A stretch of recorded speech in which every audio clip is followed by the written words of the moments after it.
देखिए green TV YouTube पर भी, बस सब्सक्राइब करें और बेल आइकन दबाएं। नमस्कार दोस्तों, स्वागत है आप सभी का किसान बुलेटिन में और मैं हूं आपके साथ पारुल यादव। चलिए नजर डालते हैं किसान बुलेटिन में आज की बड़ी हेडलाइंस पर।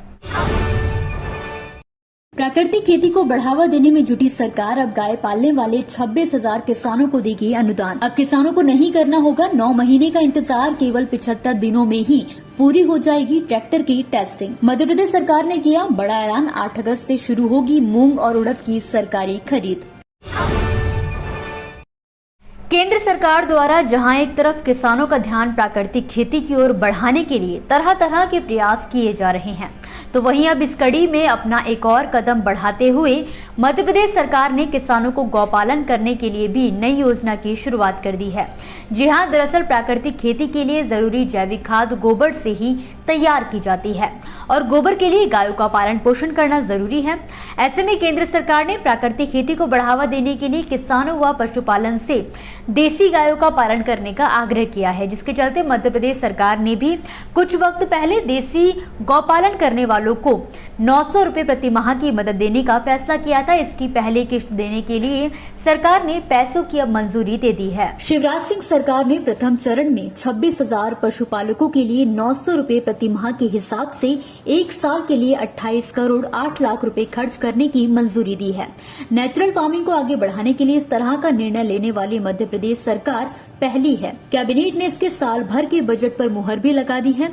मध्य प्रदेश मंत्री परिषद ने किसानों को एक देसी गाय के पालन पर अनुदान देने के अलावा प्रत्येक जिले के 100 गांवों में प्राकृतिक खेती शुरू करने के उद्देश्य से नवीन मध्य प्रदेश प्राकृतिक कृषि विकास योजना को क्रियान्वित किए जाने का फैसला लिया है।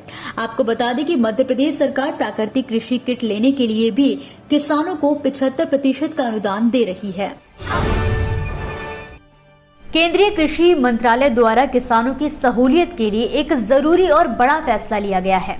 दरअसल सरकार द्वारा हाल ही में ट्रैक्टर टेस्टिंग के समय में कटौती करने का ऐलान किया गया है। सरकार के फैसले के मुताबिक जहां पर ट्रैक्टर टेस्टिंग के काम में किसानों को 9 महीने का इंतजार करना पड़ता था, तो वहीं अब केवल 75 दिनों में ही टेस्टिंग पूरी हो जाएगी, जिससे खेती में ट्रैक्टरों के नए मॉडल जल्दी आएंगे।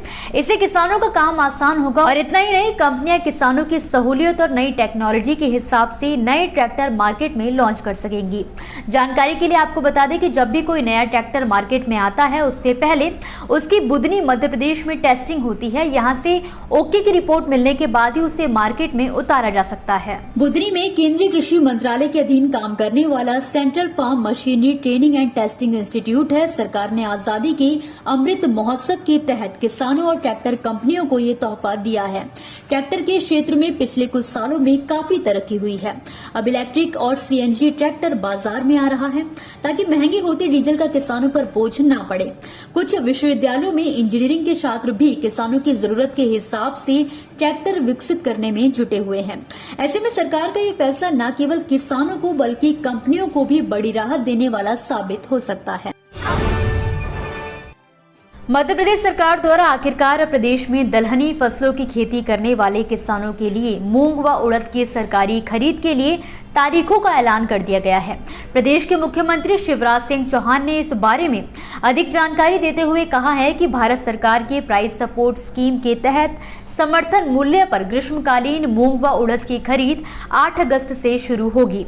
किसान मंडियों में 30 सितंबर तक बिक्री कर सकते हैं। इसके अलावा खरीद में भ्रष्टाचार की संभावना न हो, इसे ध्यान में रखते हुए व्यवस्थाएं सुनिश्चित की जाएंगी।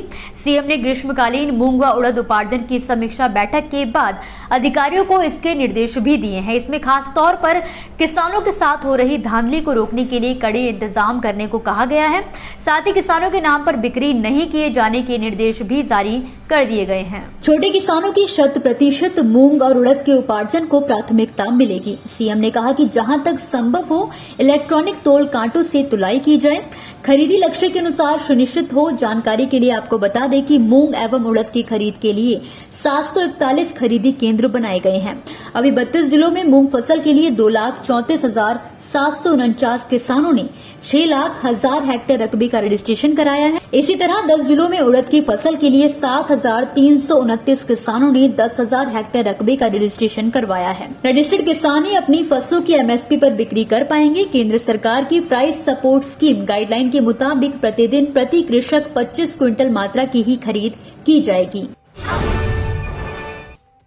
दोस्तों, ये थी वो खबरें जिन्हें हमने आप तक विस्तार से पहुंचाया, लेकिन अब हम बात करेंगे कुछ ऐसी खबरों की जिनके बारे में भी आपके पास जानकारी होना जरूरी है। तो चलिए फटाफट से नजर डालते हैं खेती किसानी और कृषि क्षेत्र से जुड़ी आज की छोटी बड़ी अपडेट्स पर। मांग के मुकाबले पर्याप्त सप्लाई और चालू खरीफ सीजन में बुआई बढ़ने की वजह से आने वाले दिनों में सोयाबीन के दामों में कमी आने की संभावना बनी हुई है। आगामी समय में सोयाबीन का भाव लुढ़ककर 5500 रुपए प्रति क्विंटल के निचले स्तर तक आ सकता है, यानी मौजूदा भाव 6250 रुपए से कीमतों में 750 रुपए की गिरावट आ सकती है।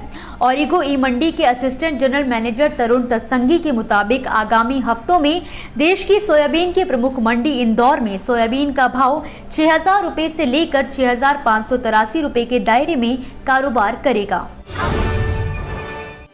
पंजाब के मुख्यमंत्री भगवंत मान ने मंगलवार को किसान यूनियन की अधिकांश मांगी मान ली हैं। इसके बाद किसान नेताओं ने 3 अगस्त को अपना प्रस्तावित आंदोलन खत्म करने पर सहमति जताई। और इतना ही नहीं, बैठक के दौरान मुख्यमंत्री ने यह भी कहा कि शुगरफेड को गन्ना किसानों को 195.60 करोड़ रुपए का भुगतान करना है। इसमें 100 करोड़ रुपए इस साल 15 अगस्त तक और बाकी के 95.60 करोड़ रुपए आगामी 7 सितंबर तक अदा कर दिए जाएंगे। संयुक्त किसान मंच ने अब सरकार पर आरोप लगाया है कि बागवानी पर घिरे संकट के बीच राहत न देकर सरकार कोरी घोषणाएं कर बागवानों पर शर्तें थोप रही है।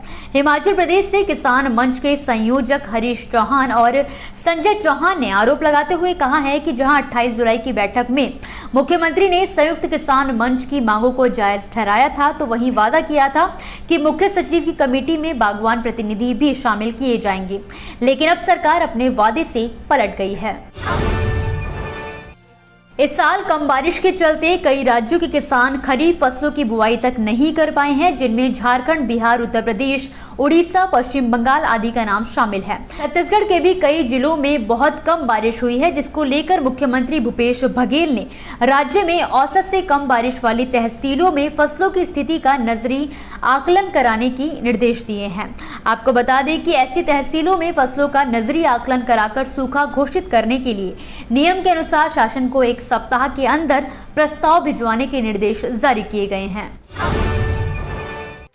छत्तीसगढ़ के कबीरधाम जिले के सेवा सहकारी समितियों में खाद के लिए किसानों का बवाल जारी है। ताजा मामला रणवीरपुर समिति से सामने आया है, जहां पर डीएपी खाद न मिलने पर किसानों ने हंगामा कर दिया। सोसाइटी में तोड़फोड़ भी की गई।